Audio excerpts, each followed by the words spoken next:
Lalit ji, Olympic का दोबारा पदक जीत कर आए हैं, ब्रॉन्ज मेडल है, कितनी खुशी हो रही है? ग्रीनगर आ गए हैं और क्या कहना चाहेंगे इस मौके पर? सबसे बड़ी बात मैं ये कहना चाहूँगा कि बैक टू बैक ओलंपिक में मेडल जीतना बहुत बड़ी बात होती है। और उनसे मतलब एक सेकंड बंद कराओ यार, बंद करा दो यार। इतनी बड़ी बात जितनी मैं घर पे आने के बाद जितने पूरे बनारस ने, मुझे पूरे प्रदेश ने इतना प्यार दिया, उसके लिए मैं हमेशा चिड़ी रहूँगा। और सबसे खुशी की बात ये होती है कि बनारस शुरू से हॉकी के लिए जाना जाता है, और हॉकी में मेडल आना मतलब मैं आपको बताऊं कि बाबा भोलेनाथ का एक तरफ से मैं बहुत बड़ा भक्त भी हूं, और ये उनकी कृपा भी मानता हूं। इसलिए मैं जब भी लास्ट टाइम भी मेडल लेके आया था तो मैं मंदिर गया था, और इस बार भी आया था तो मेरी श्रद्धा थी कि मैं मतलब मान के गया था कि अगर मैं आऊँगा तुरंत मेडल मंदिर लेके जाऊँगा।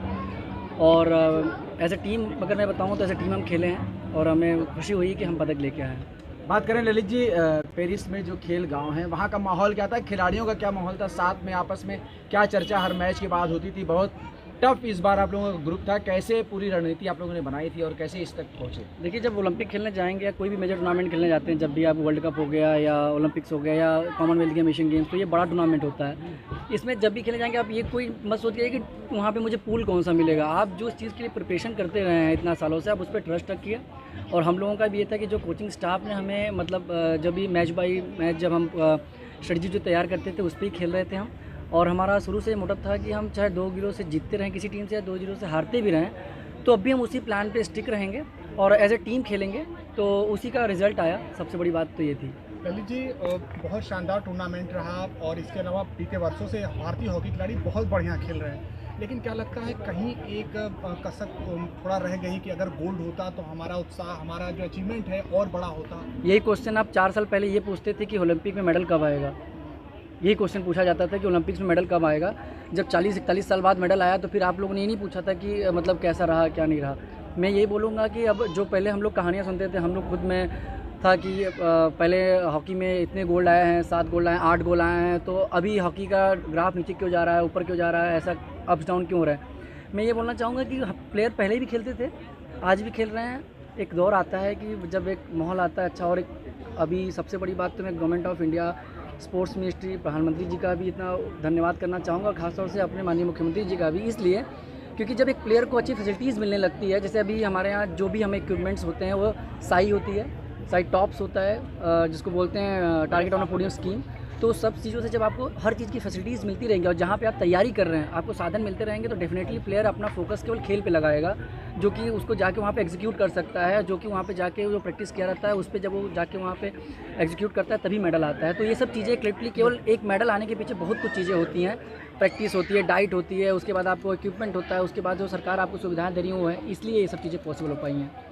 पदक का सूखा खत्म किया है आप लोगों ने, लगातार 2 बार पदक जीता, कितनी खुशी है? और प्लेयर्स की बात करें तो प्लेयर्स में कितना उत्साह भरा है आप लोगों ने? मैं पदक की बात करूं तो मैं सबसे बड़ी बात ये बोलूँगा कि पहले हम लोग जो सुनते थे, और अगर हम इसे मतलब बाबा भोलेनाथ के आशीर्वाद से मुझे उस इतिहास का एक पार्ट बनने का अगर मुझे मौका मिला तो मैं अपने आप को बहुत सौभाग्यशाली मानूंगा। और उसके साथ ही मैं ये भी बोलना चाहूँगा कि कंटिन्यूसली ओलंपिक्स में मेडल लाना बहुत बड़ी बात होती है।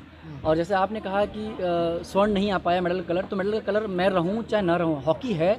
और सबसे बड़े पूरे देशवासियों को मैं धन्यवाद करना चाहूँगा कि सबने इस बार दिल खोल के हॉकी को सपोर्ट किया है, बल्कि पिछले बार से भी ज़्यादा मुझे लग रहा था कि सबकी उम्मीदें इसलिए थी, लोग सोच रहे थे, क्योंकि लोगों का मैं मतलब जो एक सोच बदली है कि नहीं अब हॉकी में ओलंपिक में जाने के बाद मेडल आएगा ही आएगा, तो जो लोगों की उम्मीद थी वो हकीकत में बदली है, और डेफिनेटली इसका कलर चेंज होगा। उसके साथ ही साथ मैं ये बताऊंगा कि रही बात, आप ये बोलेंगे कि खेल के लिए सपोर्ट कितना किया है, तो अभी तो ठीक है, मैं अपने बनारस बैठा हूँ तो मुझे अपने गांव वालों का, पूरे अपने बनारस वालों का, सबका मैं धन्यवाद करना चाहूँगा, जो उसी के साथ जितने प्यार के साथ उन्होंने मुझे अपना इतना प्यार दिया है कि ऐसा मुझे कहीं लगता ही नहीं कि हम हॉकी खेल रहे हैं, क्या कहते हैं अपने देश के लिए किया, मुझे इतना पता है, और इससे बड़ा सौभाग्य हमें नहीं और मिल सकता। जी, बहुत बड़ी बात है निश्चित तौर पर, और हमें गर्व भी है आप पर और पूरे भारतीय हॉकी खिलाड़ियों पर। एक सवाल कि जब आप खेल रहे थे तो बनारस की कौन सी बातें, कौन सी चीज़ें सबसे ज़्यादा आप मिस कर रहे थे? एक बड़ा यादगार आपका ये टूर पूरा रहा है, लेकिन कौन से सबसे ज़्यादा बात मिस कर रहे थे? जब मैं बहुत ज़्यादा मिस करता हूँ या बहुत ज़्यादा जब अकेला फील करता हूँ तो मैं बनारस को ही याद करता हूँ, क्योंकि यहाँ सब गुरु हैं, चेला कोई नहीं है। सबसे बड़ी बात ये होती है छोड़ा मर्दा जो नहीं देखा है जी। हाँ, छोड़ा मर्दा, और सब छोड़ा बाबा विश्वनाथ जी का कृपा है ना, बाबा का नाम ला सब हुई, तो इसीलिए बोलते हैं ना कि मैं क्यों आता हूँ मंदिर जाता हूँ, क्योंकि बाबा में श्रद्धा बहुत है। सब कुछ यहीं से शुरू होता है और सब कुछ यहीं पे ख़त्म होता है। मैं बहुत बड़ी बात नहीं, मैंने इतने जर्नी के मतलब लाइफ में बहुत कंट्रीज़ गया हूँ। मैं आज आप लोगों को एक बात बता देता हूँ इस चैनल के माध्यम से कि हम लोग जब बाहर जाते हैं तो केवल एक हमारा बनारस ही ऐसा है जहाँ पे आपको पद्मश्री, भारत रत्न, आपको अर्जुन अवार्डी, आपको ओलंपिक मेडलिस्ट, इंडिया के हर शहरों में ओलंपिक मेडलिस्ट नहीं है, आपको ये बात जान के वो होगी, हर प्रदेश में नहीं है।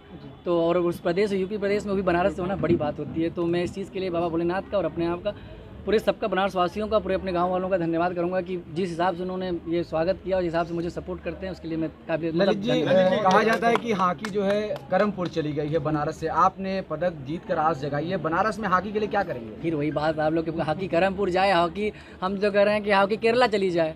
मेन तो ये है ना कि हॉकी इंडिया के लिए मेडल ला रही है जी। तो आप ये ध्यान दीजिए कि हॉकी कहा जाता है कि बनारस पहले नर्सरी हुआ करता था हॉकी का, बनारस नर्सरी हुआ करता था, बनारस नर्सरी है, बट लोगों को नज़रिया बदलना चाहिए, लोगों को इंटरेस्ट जताना चाहिए।